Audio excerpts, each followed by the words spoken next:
Bapak, Ibu, Saudara-saudari Jemaat GKJ Bambu Tegarrejo yang dikasihi Tuhan, selamat hari Minggu, Shalom. Majelis GKJ Bambu Tegarrejo mengucapkan selamat bergabung dalam ibadah kita saat ini. Kiranya Bapak, Ibu, Saudara-saudari dalam keadaan sehat dan baik. Ada beberapa hal yang perlu kami sampaikan selaku Majelis GKJ Bambu Tegarrejo, yaitu mari kita tetap patuhi semua anjuran pemerintah untuk Bapak, Ibu, Saudara-saudari belajar dari rumah, bekerja dari rumah, dan beribadah dari rumah. Serta persembahan yang telah terkumpul akan digunakan untuk membantu saudara-saudara kita yang terdampak kondisi saat ini. Oleh sebab itu, kami mohon terus partisipasi Bapak, Ibu, Saudara-saudari sehingga pelayanan kita semakin menjadi berkat bagi sesama. Tuhan memberkati. Selanjutnya ibadah kita saat ini akan dilayani oleh beliau Bapak Pendeta Agus Prastyo SPDK. Selamat beribadah, Tuhan memberkati.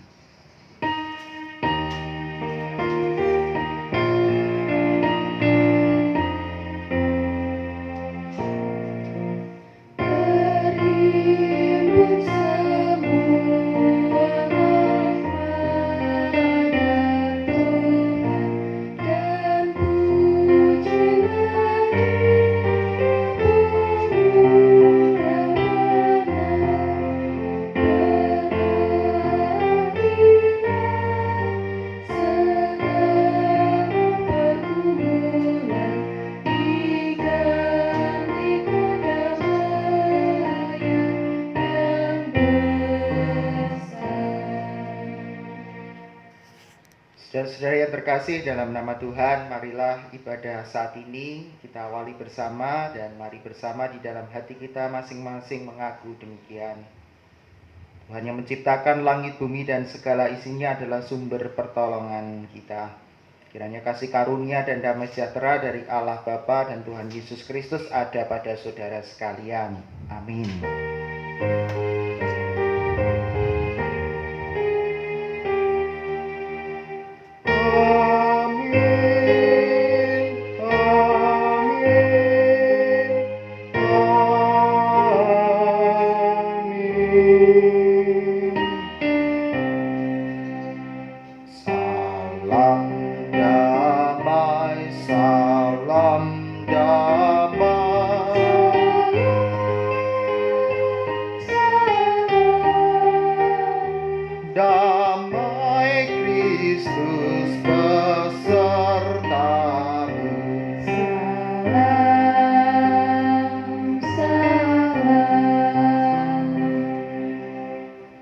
Saudara-saudara yang terkasih dalam nama Tuhan, marilah bersama kita merayakan syukur kita dalam ibadah saat ini.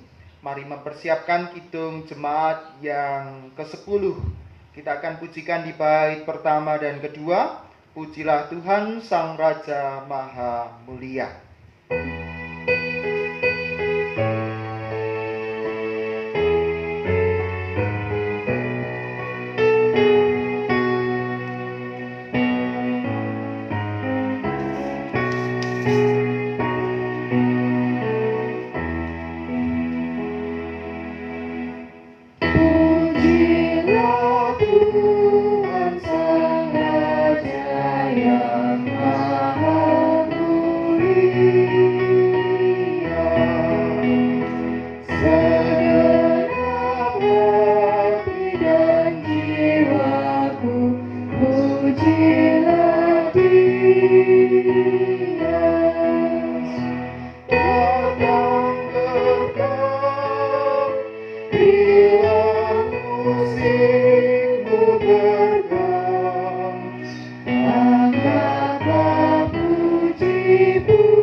Sayap kasih yang aman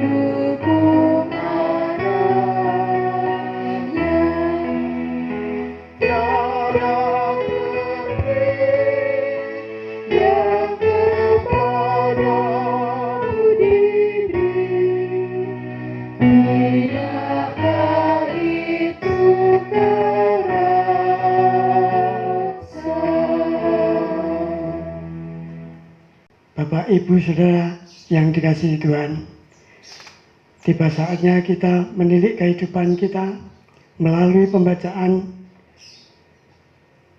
yang terambil dari Matius 22 ayatnya yang ke-37 sampai dengan yang ke-40 yang demikian. Jawab Yesus kepadanya, "Kasihilah Tuhan Allahmu dengan segenap hatimu dan dengan segenap jiwamu dan dengan segenap akal budimu. Itulah hukum yang terutama dan yang pertama. Dan hukum yang kedua yang sama dengan ini, itu ialah kasihilah sesamamu manusia seperti dirimu sendiri. Pada kedua hukum inilah tergantung seluruh hukum Taurat dan kitab para nabi." Mari kita sambut dengan nyanyian penyesalan yang terambil dari Kidung Jemaat 39 ayat yang pertama dan yang kedua.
Saudara-saudara yang terkasih dalam nama Tuhan, Tuhan memberikan rahmat-Nya bagi kita sekalian yang berlangsung dalam karya Allah Bapa, Putra, dan Roh Kudus.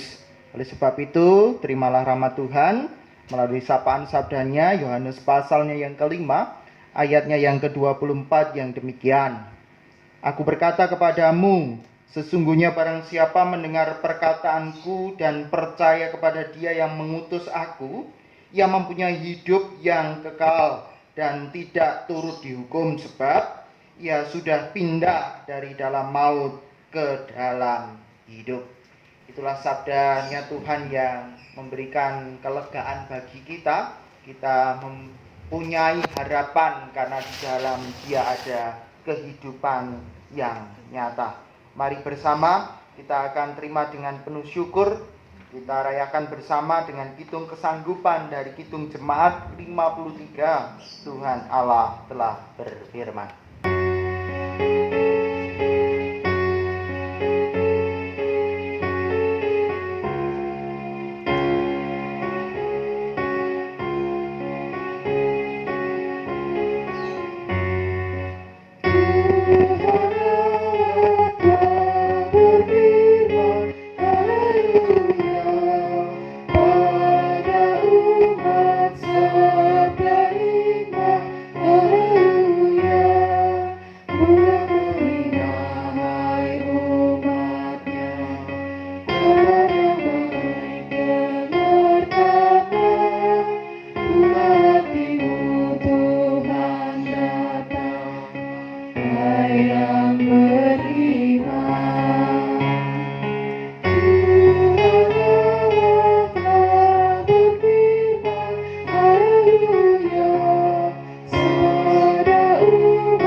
Bersama-sama kita akan mendengarkan sabdanya, namun sebelumnya mari kita bersama berdoa.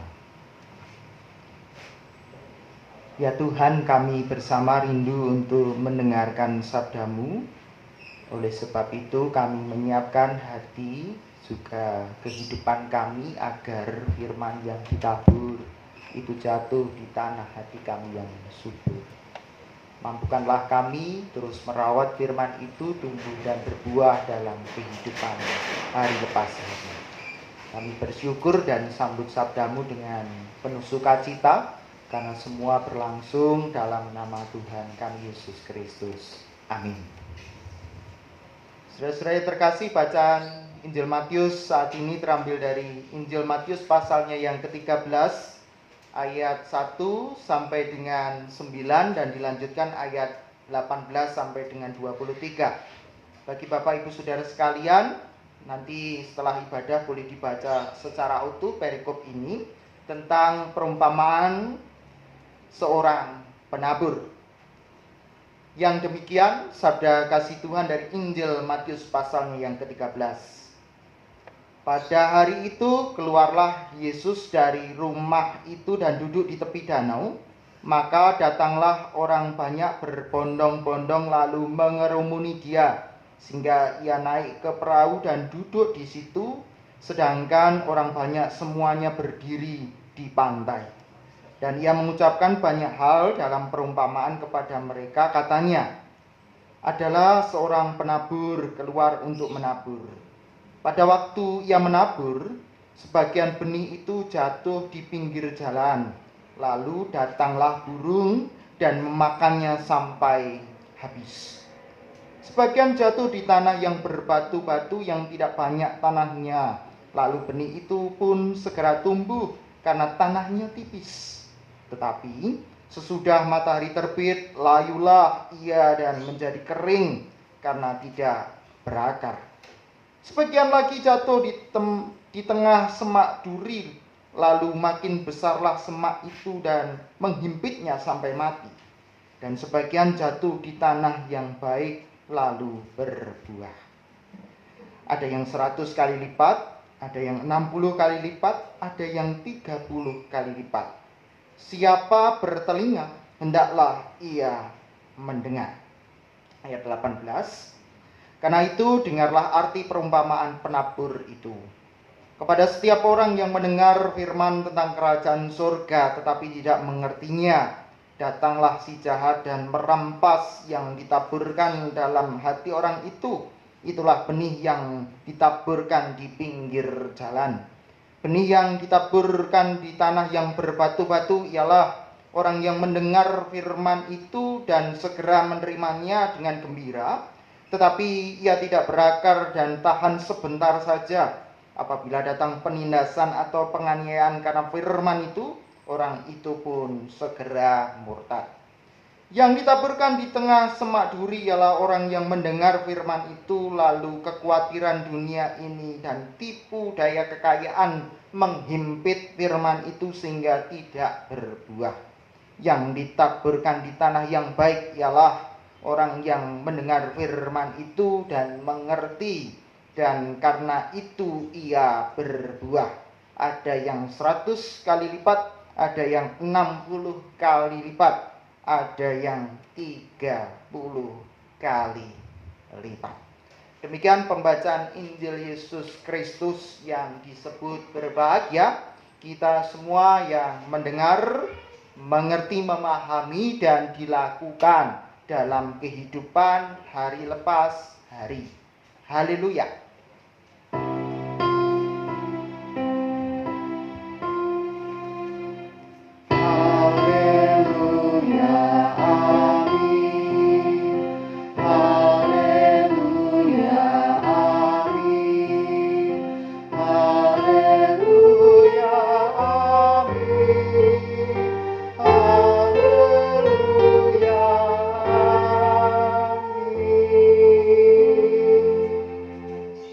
Shalom Bapak Ibu, saudara-saudari sekalian. Bagaimana kabarnya? Baik, luar biasa berkat Tuhan. Sabda hari ini yang terambil dari Injil Matius pasal 13 ayat 1 sampai dengan 23, yaitu perumpamaan tentang seorang penabur, hendak mengatakan bahwa firman Tuhan yang disampaikan kepada manusia itu harusnya sampai pada tanah yang subur, tanah yang baik. Tapi ternyata untuk sampai kepada tanah yang subur, tanah yang baik, itu tidak mudah. Faktanya realitas kehidupan hari lepas hari, kita seringkali mendengar sabda Tuhan itu banyak lupanya. Kalau tidak percaya, khotbah saya minggu lalu tentang apa Bapak Ibu Saudara sekalian? Loh, banyak yang lupa. Karena untuk jatuh ke tanah yang baik, tanah yang subur, itu melalui proses yang panjang. Bahkan untuk melewatinya kadangkala kita bisa saja masih jatuh di jalan, masih jatuh di tanah berbatu, atau di tanah yang banyak semak durinya. Nah, untuk sampai pada tanah yang baik, tanah yang subur, ternyata itu butuh proses. Kita harus betul-betul mendengarkan dengan baik. Sebagai contoh, ada yang pernah menyampaikan kepada saya, Pak Pendeta, saya itu heran sekali. Baik suami istri ya, kalau nanti suami saja, istri saja saya dikira bela kan gitu. Saya nyebut suami istri saja lah. Setiap hari kan mendapat renungan dari WA, mendapat khotbah online, sekarang bisa mengakses dimanapun. Kemudian dia sering berdoa, Pak Pendeta, bahkan dia sering baca kitab suci, Pak Pendeta. Tapi kok ya kebangetan toh Pak Pendeta, masih saja suami atau istri saya itu marah-marah terus, tidak sabaran. Kalau dengan orang lain kok kelihatannya lemah lembut, sabar. Tapi begitu di rumah kok nggak cocok sedikit, marah-marah. Kadangkala menyakitkan loh Pak Pendeta. Itu sebetulnya hatinya terbuat dari apa toh Pak Pendeta? Saya dengan guyon itu menjawab begini. Mungkin hatinya suami atau istri itu terbuat dari batu. Loh kok bisa Pak Pendeta? Lah nyatanya seperti bacaan kita saat ini. Firman yang jatuh di batu itu kelihatannya menggembirakan, tapi gampang layu, gampang susut, dan kemudian tidak mengakar dan kering. Ya sama dengan orang lain, kelihatannya setelah mendengar firman ceria di gereja, semangat luar biasa. Begitu sampai di rumah, lisut, layu, suka marah-marah lagi, dan menyakitkan. Itu jenisnya mungkin dari batu. Nah itu Pak Pendeta, kalau ada orang kok kerasnya bukan main, menyeramkan sekali. Ya mungkin tanah hatinya dari batu, tapi batunya dari kuburan, jadi serem banget kan gitu. Atau mungkin, Pak, anak saya, istri saya, atau bapak saya, atau saudara saya kok itu lunyu ya Pak, nggak bisa dipegang, kadang-kala senang banget, tapi kadang-kala marahnya luar biasa. Labil Pak Pendeta. Ya mungkin tanah hatinya itu masih di jalan yang becek dan sering liar-liur, kalau dilewati jadi labil, bisa saja. Mungkin itu Bapak Ibu Saudara sekalian. Nah, apa yang hendak saya sampaikan jemaat yang terkasih, rupanya Yesus menggunakan perumpamaan tentang penabur agar pendengar mudah untuk memahami, karena firman itu harus dipahami sampai tanah hati yang paling baik. Sehingga firman yang disampaikan itu tidak untuk hanya senang-senang mendengarkan, untuk senangnya dia saja, tidak. Rupanya firman yang disampaikan itu menolong manusia bisa ngilu, bisa mawas diri, introspeksi, bahkan bertobat. Fakta sosial yang terjadi dalam konteks kita itu banyak yang senang, yang mendengar firman itu yang cocok saja dengan dirinya. Kalau tidak cocok, ya lewat saja. Apalagi kalau tidak senang dengan orangnya yang menyampaikan, wah, ya itu lewat saja. Oleh sebab itu, Yesus tidak mau demikian. Firman itu kalau disesuaikan dengan 2 Timotius 3 ayat 16, firman itu memang bermanfaat untuk mengajar, menyatakan kesalahan, untuk memperbaiki kelakuan dan untuk mendidik orang dalam kebenaran. Jadi kalau kita mendengar firman itu harus ada 4 unsur itu. Oleh sebab itu kita bisa melihat banyak orang yang waktu itu mendengar pengajaran Yesus berbondong-bondong. Kalau Bapak Ibu membaca di ayatnya yang pertama kan, maka datanglah orang banyak berbondong-bondong untuk mengerumuni dia, mendengarkan apa yang diajarkan Yesus.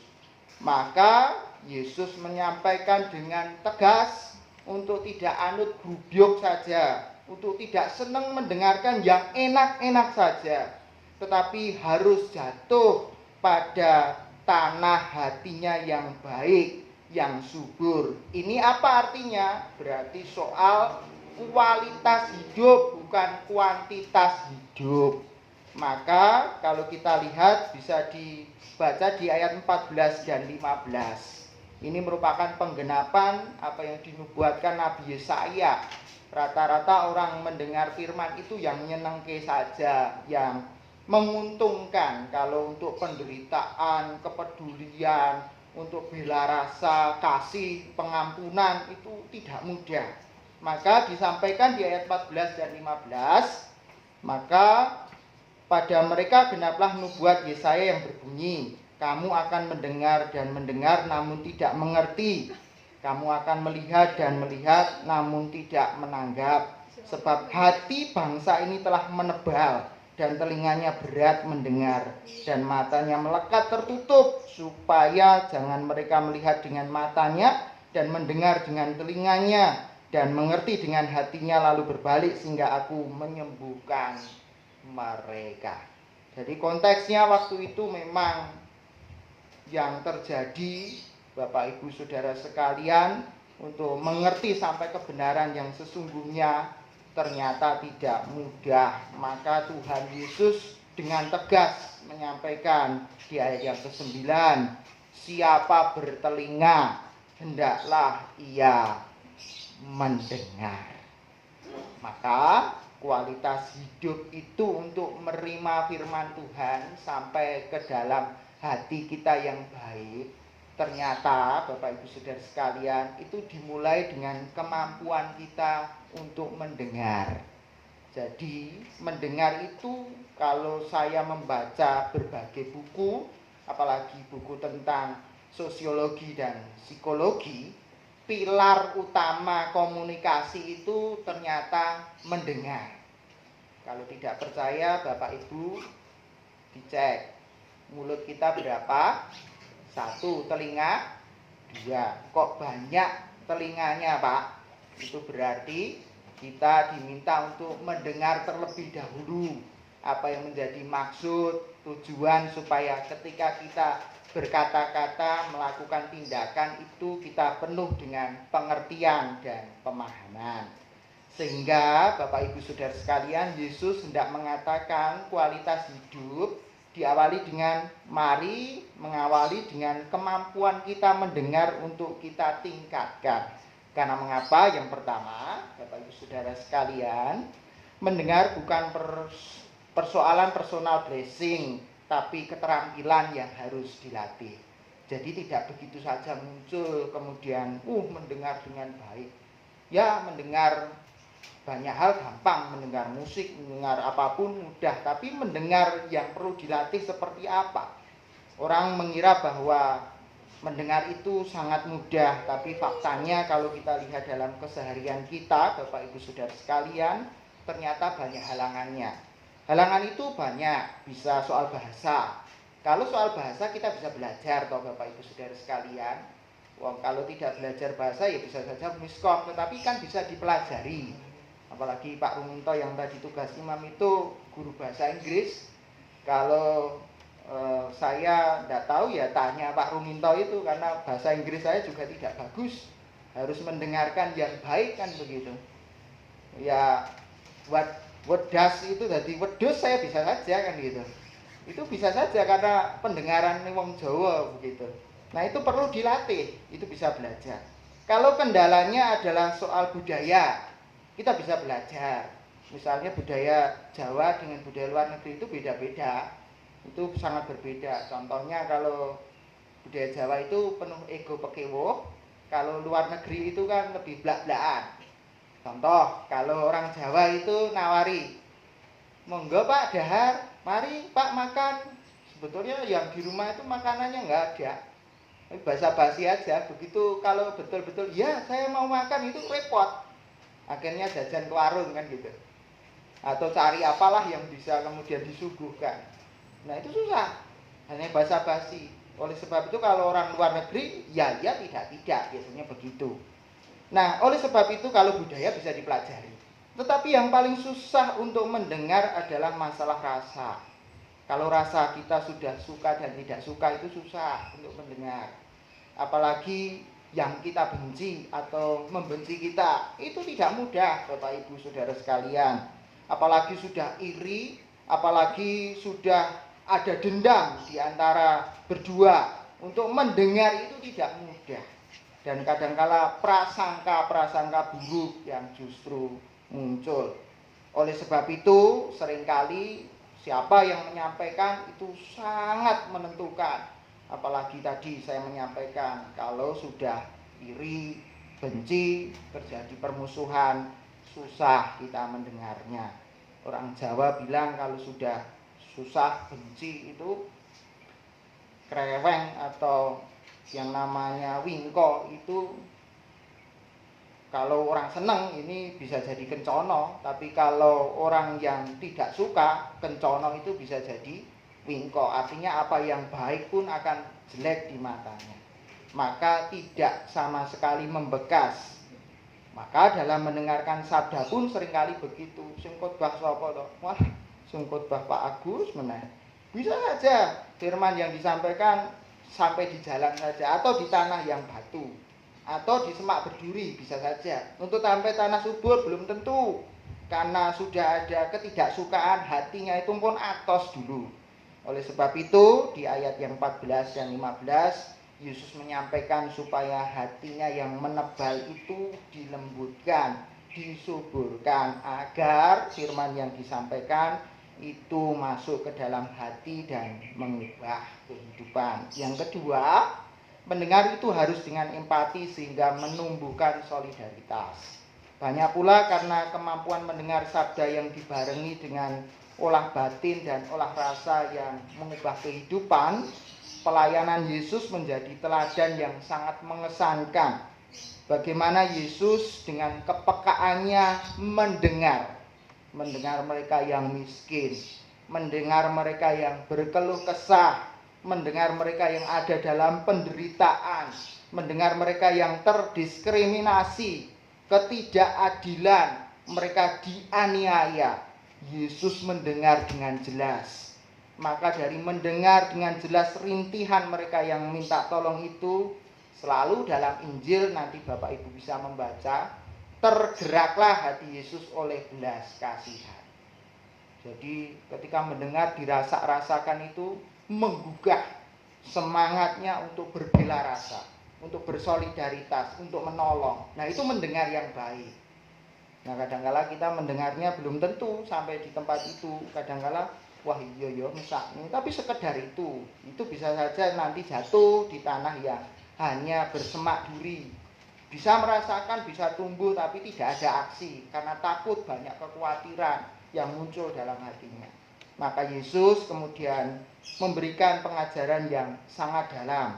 Oleh sebab itu menjadi pendengar yang baik dibutuhkan agar kita bisa menjawab apa yang menjadi kebutuhan pertolongan apa yang bisa kita kerjakan. Oleh sebab itu Bapak Ibu Saudara sekalian, bukankah ini juga berlaku dalam kehidupan kita? Sejauh mana kepekaan kita mendengar sabda Tuhan yang menggerakkan hati kita untuk juga kemudian bisa peka, tergerak hati kita dalam misi-misi kemanusiaan dan pertolongan yang Yesus ajarkan. Atau paling tidak kita awali dari rumah kita masing-masing untuk lebih peka mendengar pasangan kita, anak kita, saudara-saudara kita. Mungkin dalam rumah, dalam pandemi ini ya Bapak Ibu Saudara sekalian, kok marah-marah terus, ini ada apa? Kok tidak beneran terus, ini ada apa? Mari kita latihan mendengar. Jangan-jangan kurang perhatian, kurang kasih sayang, atau kurang yang lain. Mungkin juga bisa meluas di tempat kita kerja di masa pandemi ini. Susah sekali untuk berkomunikasi, apalagi ada jarak dan banyak hal. Ada apa? Mari kita coba untuk mendengar apa yang menjadi isi hatinya, apa yang menjadi kerinduannya. Sebetulnya ada apa toh ini? Nah, ini penting. Bahkan dalam konstelasi yang lebih besar, kemampuan mendengar ini sangat dibutuhkan. Sebagai contoh, kalau pemerintah tidak mendengar aspirasi masyarakat, itu akan jadi masalah. Maka kemampuan mendengar apa yang menjadi kepeduliannya terhadap rakyat itu diawali dari mendengar apa yang menjadi seruan rakyat. Maka ada audiensi dengan rakyat, kan begitu toh Bapak Ibu Saudara sekalian. Maka dengan audiensi itu mendengar keluh kesah, terjadilah kebijakan-kebijakan yang baik untuk menolong rakyatnya. Sebagai pendeta pun harusnya punya kepekaan demikian, mendengar apa yang menjadi keluhan umat. Sebagai majelis pun demikian, sebagai pemimpin hamba Tuhan pun demikian. Kalau tidak, hati-hati ini bahaya. Apalagi hamba Tuhan misalnya tidak mendengarkan suara Tuhan yang sesungguhnya, kan bahaya. Bisa saja suaranya setan begitu dalam tanda kutip, sehingga muncul perpecahan, arogansi, dan banyak hal. Nah, ini kan jadi masalah. Maka dibutuhkan kemampuan mendengar suara Tuhan, firman Tuhan yang perlu diolah dalam hati, dan itu mengubah kehidupan kita. Lalu untuk mewujudkan dua hal tersebut rupanya tidak mudah Bapak Ibu Saudara sekalian. Firman yang benar-benar jatuh di dalam hati kita yang baik dan subur, mampu tidak menggerakkan hati kita untuk berbuah pada tindakan-tindakan yang nyata. Atau seringkali karena sudah banjir WA, banjir renungan, banjir ibadah online, firman itu tidak lagi menggetarkan hati kita, sehingga tidak berbuah apa-apa. Ya pokoknya apik sajalah, enak sajalah didengar, tapi tidak mampu menggetarkan hati kita untuk membuahkan tindakan-tindakan yang tentunya bermanfaat bagi kehidupan. Oleh sebab itu, mari kita introspeksi diri. Mana yang sering kita lakukan, atau kita masih sering seperti jatuh di jalan firman itu. Ya sambil lalu lah. Sangat mungkin kalau ibadah online ini kan sambil lalu, sambil leye-leye, bisa saja sambil masak, sambil nge-gym, sambil apapun bisa. Pokoknya ya dengar firman lah, pokoknya semarem kan gitu. Tapi nanti setelah itu lupa, ya sangat mungkin. Nah, atau mungkin jatuh di tanah berbatu, keras begitu, susah untuk berubah, dikandani bola bali, masih saja keras kepala, tidak ada perubahan. Oh, mungkin masih di tanah berbatu. Kita harus sabar pula. Mungkin juga masih jatuh di semak berduri, sudah mendengar firman direnung-renungkan, oh ya papi yo, jadi aku pengen terlibat nih kok yo, gaweanku keh banget, pekerjaan saya menumpuk, saya ingin terlibat, tapi kok banyak kekhawatiran sehingga berhenti pada angan-angan mimpi saja. Atau selama ini kita sudah pada tanah yang baik dan subur, sehingga menggetarkan hati dan pikiran kita, raga kita bergerak untuk berbenah dalam masa pandemi saat ini. Sehingga menurut saya Bapak Ibu Saudara sekalian, kalau saya refleksikan kok dalam masa pandemi ini saya sesuaikan dengan tema ini untuk banyak mendengar terlebih dahulu. Dan saat ini kan banyak yang pakai masker toh ini. Berarti kita diminta untuk apa nih? Wah, mengurangi orang kakean. Ya, betul. Supaya kita banyak mendengar keluh kesah, mendengar banyak hal di sekitar kita, supaya kita lebih peka. Apa sih maksud, apa sih pergumulan, kenapa kok sering terjadi seperti ini. Maka dengan menggunakan masker kita bisa memaknai, selain menjaga kesehatan, tidak menyebarkan virus, ternyata juga melatih kemampuan kita mendengar untuk lebih baik, mendengar dengan penuh empati, penuh dengan rasa memahami saudara-saudara kita, sehingga pilar-pilar komunikasi kita dalam keluarga, dalam kebersamaan kita semakin kokoh. Terlebih untuk kita menerima sabda kasih Tuhan, menumbuhkan kesadaran baru dengan empati kita, maka sabda kasih inilah yang menumbuhkan sikap hidup yang baru kita menjadi olahan yang indah, sehingga apa yang kita suguhkan itu adalah hasil olahan dalam diri kita untuk yang terbaik. Sebagai contoh misalnya, kalau firman itu adalah mengatakan kasih itu sabar, kita itu mendengar kasih itu sabar, berarti yang proses adalah kita. Keluarnya harusnya ya sabar, minimal kan begitu. Lebih baik lebih sabar kan begitu. Tapi firmannya sabar, kita olah keluar, sudah didengar baik, dirasakan, digayemi begitu firman itu. Keluarnya kok nggak sabar-sabar, muring aja. Ini ada masalah bagi yang ngolah. Jangan salahkan firmannya, jangan salahkan yang menyampaikan, salahkan pada diri sendiri. Mungkin kita masih jatuh di tanah berbatu atau semak berduri atau di jalan. Itu menjadi persoalan. Oleh sebab itu, inilah yang disampaikan Yesus bagi kita sekalian untuk menolong kita introspeksi diri. Harusnya firman itu jatuh di tanah kita yang baik, dan itu diawali dengan mendengarlah yang baik, tanpa ada rasa curiga, tanpa ada rasa kebencian, tapi dengarkanlah dengan penuh empati, dengan penuh rasa kagum akan firman Tuhan itu yang tadi disampaikan, menuntun kita pada seluruh kebenaran. Kiranya menolong kita semua dapat mendengarkan sabda Tuhan itu, dan setiap kali kan dalam ibadah saya selalu menyampaikan, berbahagialah orang yang mendengar firman Tuhan dan dilakukan. Itu artinya menyiapkan jemaat untuk sampai pada hati yang subur, agar firman itu betul-betul berdaya guna, berbuah dalam kehidupan. Selamat berjuang, selamat berproses. Tuhan menolong dan memberkati kita semua. Amin.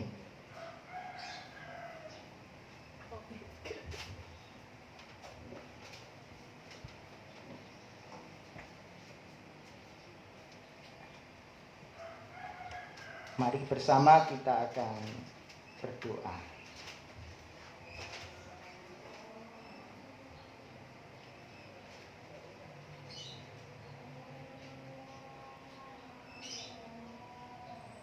Tuhan yang penuh kasih, kami bersyukur untuk sapaan sabdamu yang mengingatkan kami. Seringkali kami inginnya jatuh firman itu di tanah hati kami yang paling baik dan subur. Namun seringkali banyak halangan, dan mungkin seringkali kami sambil lalu. Firman itu tidak menggetarkan hati kami, raga ini untuk bertindak dan berbuah melaksanakan sabda-Mu. Ampunilah kami, dan saat ini kami ditolong untuk belajar, diawali dari hendaklah yang punya telinga mendengar.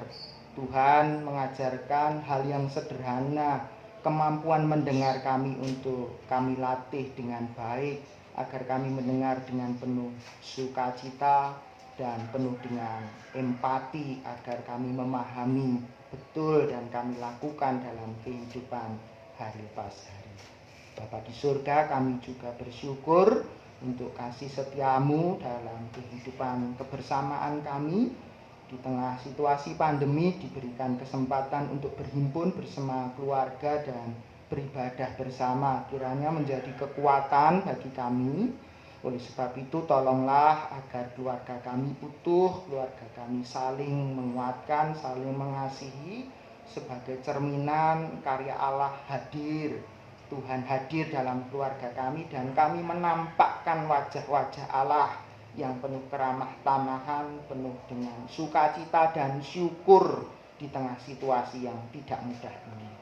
Tolonglah, berkatilah juga orang tua kami, anak-anak kami, cucu-cucu kami, saudara dan kerabat kami, baik yang bersama di rumah maupun yang tidak bersama, baik yang di Jogja maupun di luar Jogja, semua dalam kebaikan dan kemurahan Tuhan.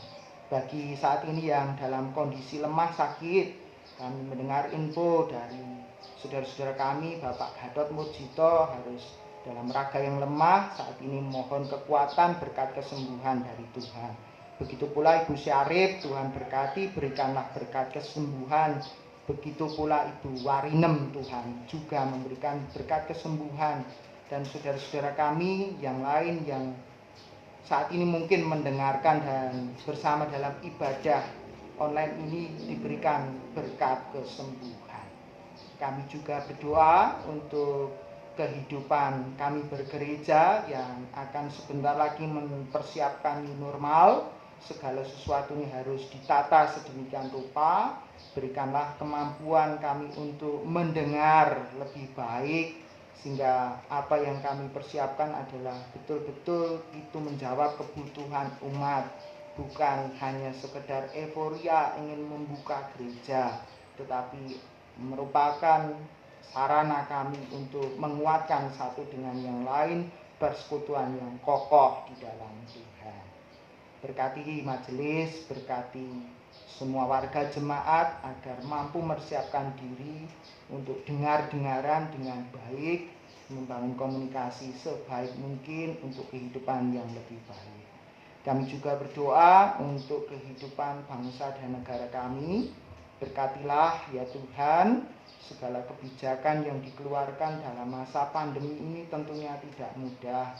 Kalau beberapa waktu lalu kami mendengar pidato Presiden Jokowi yang geram dengan semua kinerja yang telah dikerjakan, tolonglah melalui sentilan itu para menteri semua yang bekerja terlibat juga didukung oleh semua masyarakat bergerak bersama untuk Indonesia dapat menanggulangi masa-masa yang sulit ini dan tetap berjaya sebagai bangsa yang mandiri, kokoh, dan maju.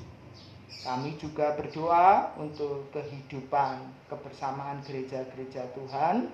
Tolonglah agar gereja-gereja Tuhan selalu hadir, wujud nyatakan kasih Allah melalui karya-karya, kiprah-kiprah yang menyentuh keberadaan saudara-saudara kami yang membutuhkan pertolongan, sehingga kasih Allah dirasakan oleh semua. Tuhan, kami juga sadar dalam menjalankan kehidupan banyak kekurangan, banyak kelemahan. Kiranya Tuhan berkenan mengampuni.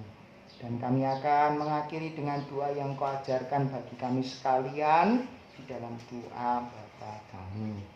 Bapa kami yang di sorga, dikuduskanlah namamu, datanglah kerajaan-Mu, jadilah kehendak-Mu di bumi seperti di sorga. Berikanlah kami pada hari ini makanan kami yang secukupnya, dan ampunilah kami akan kesalahan kami, seperti kami juga mengampuni orang yang bersalah kepada kami. Dan janganlah membawa kami ke dalam pencobaan, tapi lepaskanlah kami daripada yang jahat. Karena Engkaulah yang mempunyai kerajaan dan kuasa dan kemuliaan sampai selama-lamanya. Amin. Jemaat yang dikasihi Tuhan, saat ini kita diberi kesempatan untuk menyampaikan persembahan, dan untuk itu kita dasari persembahan kita dengan firman Tuhan dari 2 Korintus 9 ayat yang ke-6 sampai dengan yang ke-8 yang demikian. Camkanlah ini, orang yang menabur sedikit akan menuai sedikit juga, dan orang yang menabur banyak akan menuai banyak juga. Hendaklah masing-masing memberikan menurut kerelaan hatinya, jangan dengan sedih hati atau karena paksaan. Sebab Allah mengasihi orang yang memberi dengan sukacita. Dan Allah sanggup melimpahkan segala kasih karunia kepada kamu, supaya kamu senantiasa berkecukupan di dalam segala sesuatu, dan malah berkelebihan di dalam berbagai kebajikan. Untuk penyampaian persembahan kita iringi dengan nyanyian Kidung Jemaat 403, bait yang pertama dan kedua, Hujan Berkat Akan Tercurah.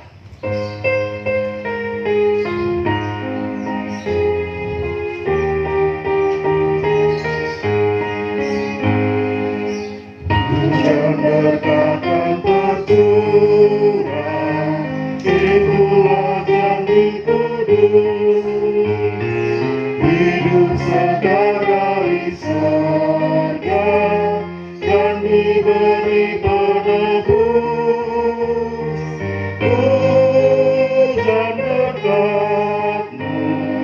itu yang kami perlu. Sudah menetes berkat-Mu, biar tercurah penuh. Hujan berkat yang tercurah, hidup kembali segar. Di atas bukit dan murah, bunyi doa terdengar. Hujan berkat-Mu, itu yang kami perlu. Sudah menetes berkat-Mu, biar tercurah penuh. Kita berdoa. Begitu besar kasih Tuhan kepada kami, di mana Tuhan telah mampukan kami dan sekeluarga untuk dapat mengikuti kebaktian keluarga pada hari Minggu yang cerah ini. Tuhan, terima kasih pula bahwa dalam kebaktian ini kami diberi kesempatan untuk menyampaikan persembahan. Berkatilah Tuhan persembahan kami, sehingga nantinya dapat menunjang keberlangsungan kegiatan-kegiatan yang kami adakan di gereja yang kami cintai ini, terutama pada masa pandemi COVID-19 saat ini. Mampukanlah kami Tuhan untuk dapat mempersembahkan hidup kami sebagai persembahan yang abadi. Dan ampunilah apabila ada hal-hal yang tidak berkenan di hadapan Tuhan pada saat kami menyampaikan persembahan kami. Di dalam nama Tuhan kami Yesus Kristus kami berdoa dan mengucap syukur. Terima kasih ya Tuhan. Amin.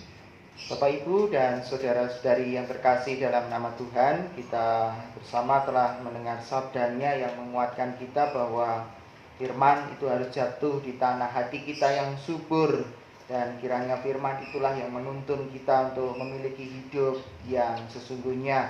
Kita akan akhiri, dan inilah tugas perutusan kita untuk mengerjakan firman itu dalam kehidupan hari lepas hari. Hitung Jemaat 49, firman Allah jayalah. Kita pujikan di bait 1, 2, dan ke-7.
saudara-saudari jemaat yang dikasihi Tuhan, marilah bersama segenap orang percaya di seluruh muka bumi kita memperbarui iman percaya kita kepada Tuhan dengan bersama-sama mengucapkan pengakuan iman rasuli yang demikian.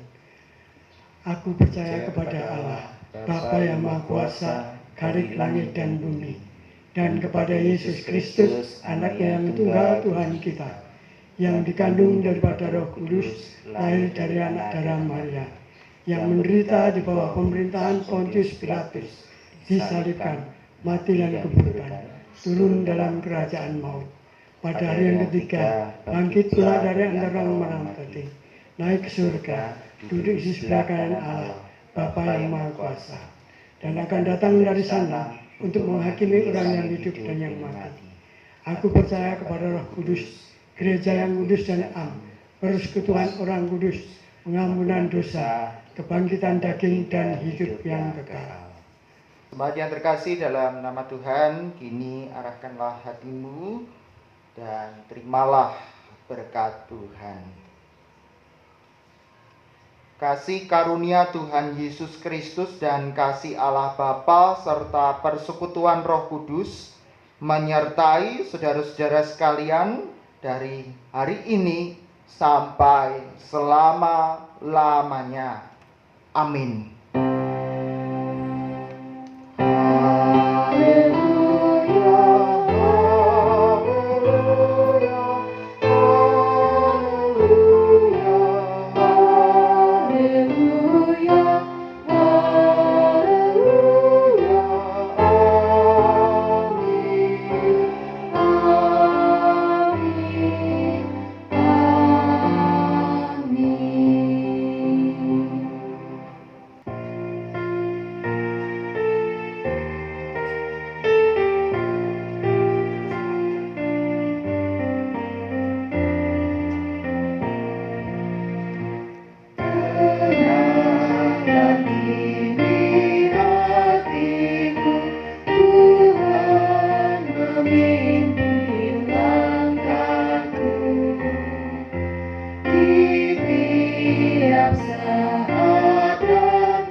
Bapak, Ibu, Saudara-saudari, ibadah kita telah selesai.